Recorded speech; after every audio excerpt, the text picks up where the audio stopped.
Kung kayo'y may anak o bakang nahulog sa balon, hindi ba ninyo ito iaahon agad kahit araw ng pamamahinga? At hindi sila nakasagot sa tanong na ito. Napansin ni Jesus na ang pinipili ng mga panauhin ay ang mga upuang pandangal. Kaya't sinabi niya ang talinghagang ito sa kanila.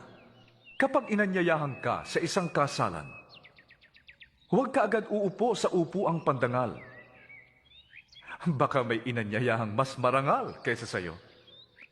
Baka lapitan ka na nag-anyaya sa inyong dalawa at sabihin sayo, maaari bang ipigay mo ang upuang yan sa taong ito? Sa gayon, mapapahiya ka at doon ka uupo sa pinakaabang upuan. Ang mabuti, kapag naanyayahan ka, doon ka muna maupo sa pinakaabang upuan. Kapag lumapit sa iyo ang nag-anyaya at kanyang sinabi, kaibigan, dito ka sa kabisera. Magtatamo ka ng malaking karangalan sa harap ng lahat ng mga panauhin.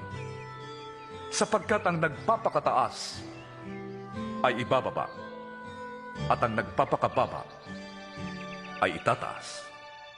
Isang lalaki ang naghanda ng isang malaking salo-salo at marami siyang inanyayahan.